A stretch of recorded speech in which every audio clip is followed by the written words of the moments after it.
Bonjour à tous et bienvenue au Talk Décideur du Figaro en visio aujourd'hui avec Laurent Durieux, entrepreneur niçois en face de moi, qui a fondé T-Bike. Alors T-Bike, c'est une roue un peu magique puisqu'elle électrifie les vélos, si j'ose dire. C'est une roue qu'on greffe à n'importe quel modèle de vélo et qui rend le vélo électrique. Donc c'est bien ça, j'ai bien résumé. Bonjour Laurent Durieux d'abord.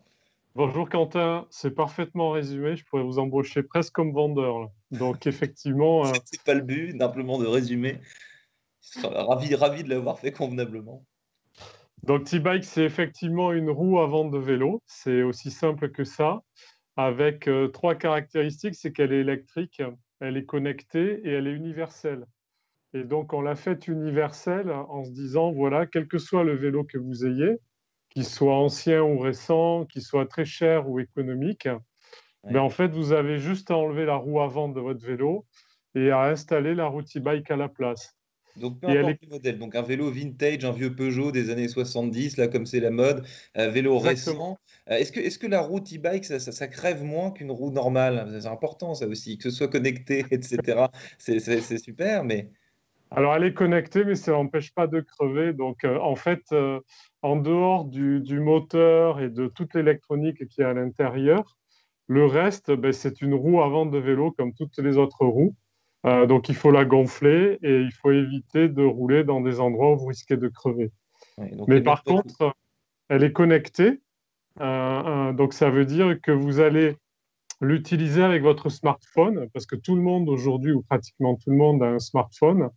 Et plutôt que de rajouter des nouveaux écrans, des contrôleurs comme on peut avoir sur les vélos électriques, l'idée était de dire on développe une application et avec cette application, vous transformez votre téléphone en tableau de bord qui va vous permettre de piloter votre roue en demandant un niveau d'assistance plus ou moins élevé ou juste en débrayant la roue et en pédalant.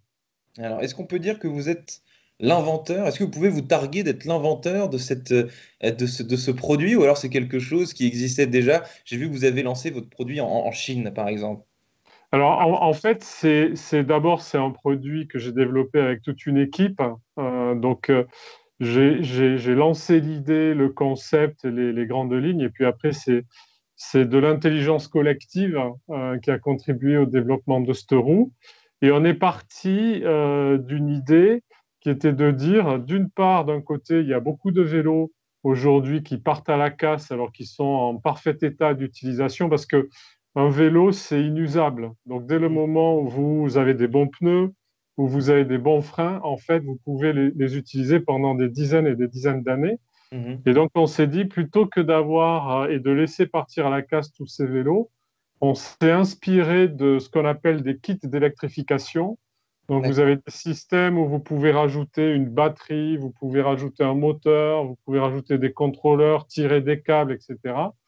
Et on s'est dit, comment est-ce qu'on peut, de tous ces composants, grâce à l'électronique aujourd'hui qui permet de miniaturiser énormément de choses, mais tout regrouper dans un seul bloc, dans une roue avant, pour permettre à des non-bricoleurs, à des non-connaisseurs de la mécanique du vélo, de pouvoir électrifier et installer ce kit eux-mêmes. Voilà, c'est ça, ça a été ça l'idée. Arrêtons de jeter d'un côté et faisons quelque chose de simple et de facile à installer de l'autre. Alors cette idée, elle vous est venue comment, Laurent Durieux? Un jour, vous avez crevé, vous étiez en train de monter un col en montagne et vous avez, vous avez bien besoin d'un petit coup de jus.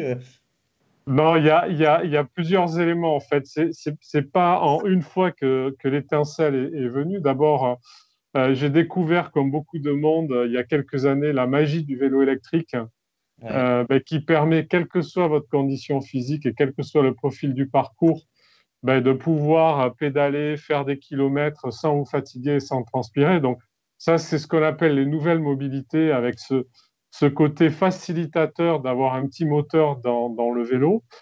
Et puis l'autre point, c'est que depuis pas mal d'années, je navigue entre la France et la Chine. Et en Ouais. fait, en Chine, il y a quelques temps, il y a maintenant 3 4 ans, il y a eu l'arrivée de ce qu'on appelle les vélos en free floating avec deux énormes startups, GoBike et Ofo, Hum, qui, hum. à la taille de la Chine, ont mis sur le marché et ont déversé dans les rues de toutes les grandes villes des dizaines de millions de vélos. En l'occurrence, ils ont fabriqué un peu plus de 25 millions de vélos en quelques mois.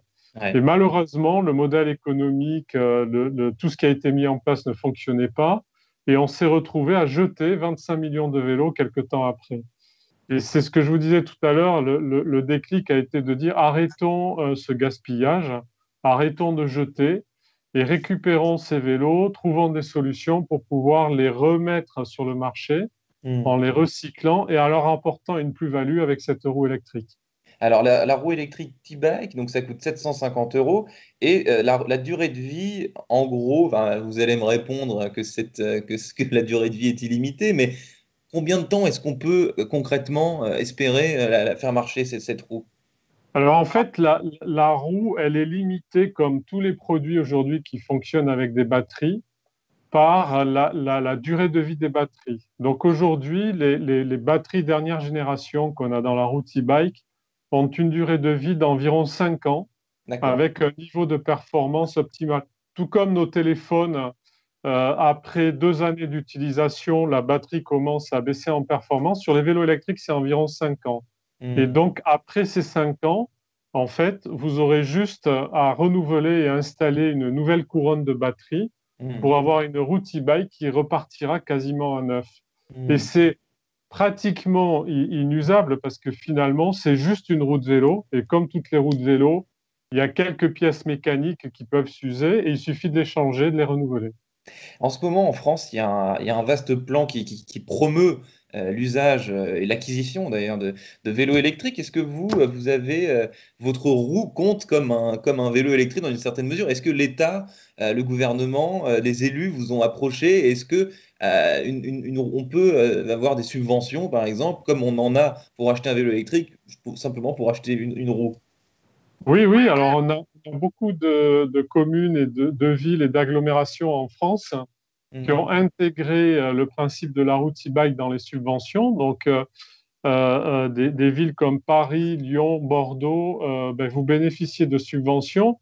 Et c'est d'autant plus intéressant pour les élus et pour les deniers publics qu'au final, ça permet de reconditionner des vélos plutôt que de consommer à nouveau et d'en jeter des anciens.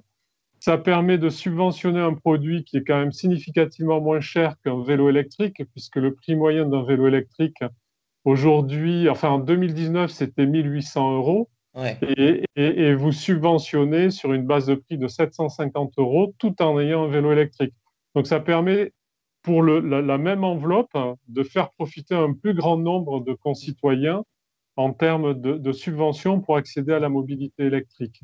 Et c'est Notre difficulté, et si vous pouvez nous aider, on en sera ravis, c'est que beaucoup d'élus, beaucoup de maires, beaucoup d'élus qui s'occupent des nouvelles mobilités ne savent pas que ça existe. Mhm. Donc en fait, ils subventionnent les vélos électriques et ils sont certainement prêts à subventionner la route e-bike ou des systèmes équivalents. Et donc, il faut leur dire et les informer qu'il y a cette possibilité qui vient se rajouter dans Mhm. la liste des produits subventionnables. Hmm. T-Bike et écolo, on l'a bien compris. Pour terminer, Laurent Durieux, j'ai vu que vous aviez travaillé chez Danone pendant 10 ans. Est-ce que cette expérience professionnelle, ça n'a rien à voir avec, avec une roue électrique, disons-le, est-ce que cette expérience professionnelle, néanmoins, elle vous a irrigué, je dirais, vers le chemin entrepreneurial ou pas du tout? Oui, bien sûr. En fait, si vous voulez, quand vous avez la chance, l'opportunité de travailler dans des grands groupes comme Danone, d'une part, c'est des expériences à la fois managériales et en termes de compétences qui sont formidables, qui vous permettent de gagner fortement en maturité. Et qui plus est, Danone est une entreprise qui pousse à ce qu'on appelle à l'entrepreneuriat, c'est-à-dire la plupart des salariés ont la possibilité de pouvoir proposer des idées, de pouvoir mettre en place des projets en les suivant de A à Z. Et Ouais. donc, c'est une entreprise qui vous aide à prendre de l'initiative et à essayer de suivre des projets de leur début jusqu'à leur fin, ce qui fait que ça donne envie ensuite quand on peut, quand l'opportunité se présente, comme je l'ai eu moi, de basculer dans l'entrepreneuriat et en s'appuyant justement sur les compétences qu'on a pu acquérir dans ces grands groupes. Donc, Laurent oui, Durieux, bien entendu, ça aide. de l'intrapreneuriat à l'entrepreneuriat et donc à la roue électrique T-Bike. Merci infiniment d'avoir répondu à mes questions. Bonne journée. Merci beaucoup, à bientôt.